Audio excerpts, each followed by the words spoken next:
Hello viewers, আসসালামু আলাইকুম। কি অবস্থা, কেমন আছেন সবাই? আশা করি সবাই ভালো আছেন। আপনারা যারা পটল চাষ করতে চান, পটল গাছে প্রচুর পরিমাণে এরকম ফুল থেকে ফলে পরিণত করে পটলের পরিমাণ অর্থাৎ পটল গাছের বৃদ্ধি দ্রুত করে পটলের পরিমাণ বাড়াতে চান, তাদের জন্য মূলত এই ভিডিওটি। আমি আপনাদেরকে আজকে পটল গাছে এমন কিছু সার দেওয়ার কথা বলবো, যা দিতে পারলে আপনাদের এই পটল গাছে প্রচুর পরিমাণে এরকম পটল ধরবে এবং পটল গাছের বৃদ্ধি দ্রুত হয়ে পটল গাছের পাতাগুলো এরকম ডাগর ডাগর অর্থাৎ বড় বড় পাতায় পরিণত হবে এবং পটল গাছের গোড়া শিকড় বৃদ্ধির জন্য আমি আপনাদের আজকে কিছু সার দেওয়ার সাজেস্ট করবো।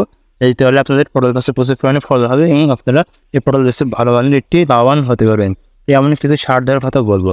তো আপনাদের পটল গাছের বয়স যখন এখন হবে, তো সেই মুহূর্তে আপনারা যদি পটল গাছে কী দেবেন যদি বুঝতে না পারেন, তাহলে আমি আপনাদেরকে আজকে এমনই সেই কিছু সার দেওয়ার কথা বলবো, যা দিতে পারলে আপনারা প্রচুর পরিমাণে পটল ফলাতে পারবেন এবং পটল গাছের বৃদ্ধিও দ্রুত হবে এবং শিকড়ের বৃদ্ধি হয়ে পটল গাছ দ্রুত হারে বাড়তে থাকবে। তো চলেন ভিউয়ার্স, কি সেই সার সেটা জানতে হলে ভিডিওটি সম্পূর্ণ দেখতে হবে। তো চলেন ভিউয়ার্স, ভিডিওটি শুরু করা যাক।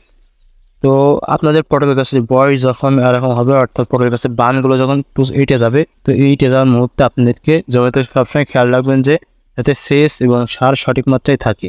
অর্থাৎ সেচ আপনারা এক সপ্তাহ পর পর আপনারা প্রতিদিন জমিতে এক সপ্তাহ পর পর সেচ দেওয়ার চেষ্টা করবেন।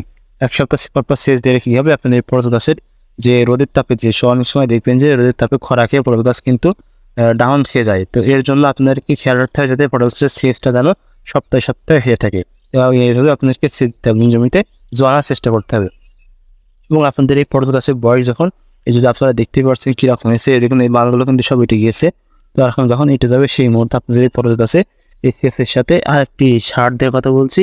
এই যে দেখুন এই জমিতে দেওয়া হয়েছে এই যে সাদা সাদা, এগুলো কিন্তু ড্যাপ অর্থাৎ ডাই অ্যামোনিয়াম ফসফেট।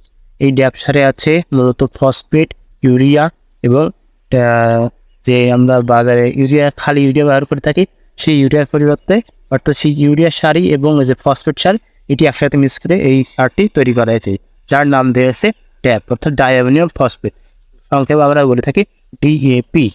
তো এই ড্যাপ সারটা আপনাদের এই গাছের পটল গাছের বয়স যখন এরকম হবে, তখন আপনাদের এই জমিতে অর্থাৎ এই জমিতে এই গাছের গোড়া থেকে শুরু করে নিয়ে প্রত্যেকটা জায়গায় আপনাদেরকে গাছের গোড়া থেকে 1 বিঘের দূরে এবং প্রত্যেকটা জায়গায় এবার সুন্দরভাবে ছিটিয়ে দিতে হবে। তো এই জমিতে দেখুন ছিটানো হয়েছে। এই যে সাদা সাদা আপনারা নিজ চোখেই দেখতে পাবেন যে কী পরিমাণ সার দেওয়া হয়েছে। তো আপনারা 1 বিঘা জমির জন্য অবশ্যই 25 থেকে 30 কেজি সার অর্থাৎ ডিএপি ডাইঅ্যামোনিয়াম ফসফেট এই সারটা আপনাদেরকে জমিতে সুন্দরভাবে পানি সব বিকালের দিকে দিয়ে বিকালে এই সারটা কাদামুক্ত অবস্থায় জমিতে ছিটিয়ে দিতে হবে।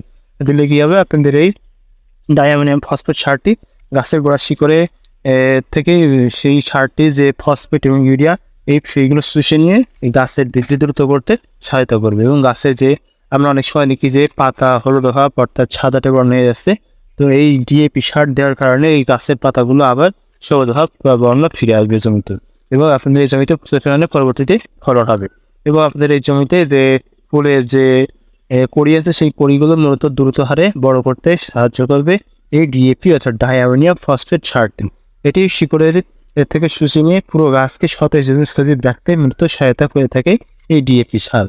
আপনাদের কাছে মাত্র এমন একটি সার দেওয়ারই কথা বললাম, দিতে পারলে আপনাদের এইসব সমস্যা থেকে অর্থাৎ এই উপকারগুলো আপনারা পাবেন এই পটলের জমিতে। তো পটল এখন যেহেতু ভরা মৌসুম চলছে, তো এই সময় যদি আপনারা সঠিক মাত্রায় সে পরিষেবা এবং যত্ন না করেন তাহলে কিন্তু আপনাদের পটলের পরিমাণ কমে যাবে এবং আপনাদের পটলের পরিমাণ কমে যেয়ে আপনারা কিন্তু ভালো ভালো আর্নিং করতে পারবেন না। তো এই জন্য আমি আপনাকে অবশ্যই যে সাজেস্ট করলাম যে ডিএপি সার অর্থাৎ আপনি জমির বয়স যখন অর্থাৎ গাছের বয়স 2 মাসে এরকম বা গাছের পাতা ভরে যাবে সেই মুহূর্তে আপনাকে ডিএপি সারটা দিতে হবে। তবে আপনারা খেয়াল রাখবেন ছোটো অবস্থায় চারা অবস্থায় কখনোই এই ডিএপি সার কিন্তু প্রয়োগ করা যাবে না। অর্থাৎ আপনি গাছের যখন বয়স বেশি গাছটা এঁটে যাবে যখন নিয়ে যাবে সেই মুহূর্তে আপনাদেরকে ডিএপি সারটা দিতে হবে। তো আজকে তার লাভে দেখা হচ্ছে পরবর্তী কোনো ভিডিওই। ধন্যবাদ সবাইকে।